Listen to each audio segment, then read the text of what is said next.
For the last few weeks we've really been kind of winding down in the readings, coming to the end. We talk about the apocalypse, about the end times. And so today is the very last day of the ordinary liturgical year. We start a new year next Sunday, the first Sunday of Advent.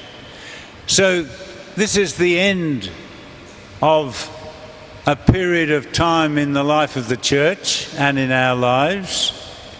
And it's the time when, I know myself, lots of school graduations and young people are coming to the end of their time at school and launching into a whole new and unknown world.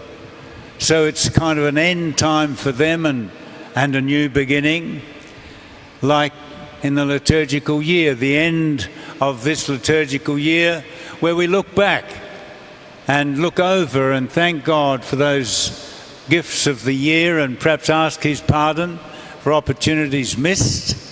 And we launch into the new year next week, first Sunday of Advent, as we prepare then for the birth of Christ. It's an opportunity for us to stop for a moment and consider the really, really important things in life. And the feast of Christ the King is kind of in many ways a contradiction. And that's what Jesus was pointing out in the gospel. Because we think of the king as somebody that we bow to, that has power, that can make laws, that can put us in jail.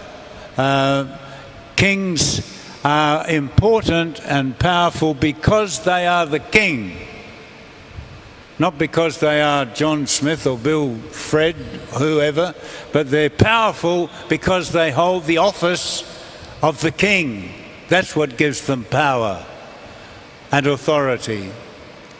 Whereas with this feast of Christ the King, we're talking now about spiritual power.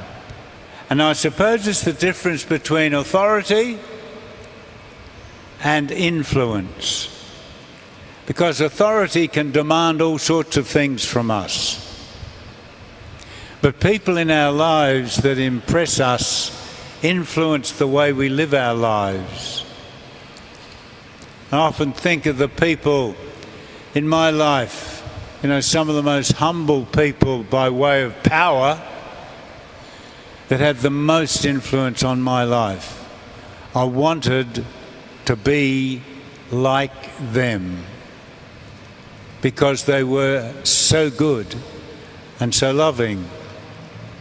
I wanted to be like them because of their influence on me.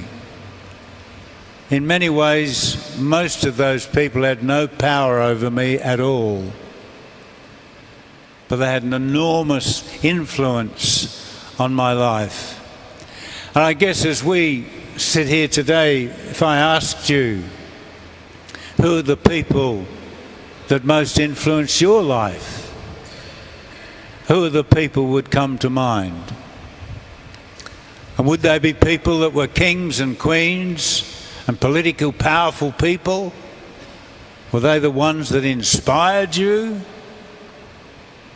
Or were they much more gentle and inconspicuous people, maybe like your parents, your brothers and sisters, that teacher at school that saw something in me that none of the other teachers bothered about? Who are the people that influenced me? And I suppose following upon that, it comes upon us, if we're talking about Christ the King, being Christ the King because of His influence in the world and on all of us, well then, how do I represent Him today?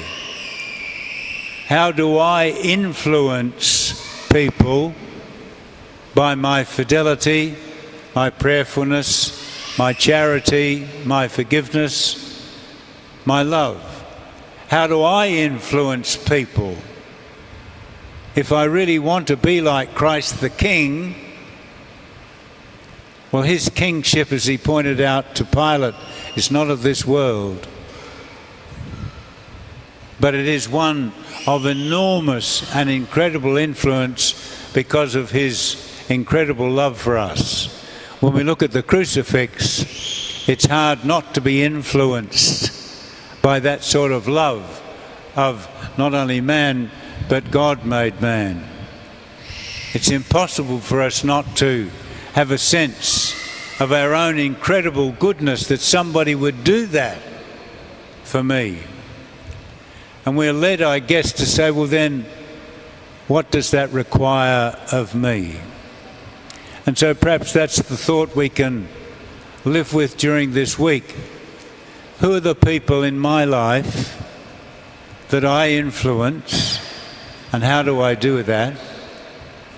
And who are the people in my life whom I don't influence, but I should?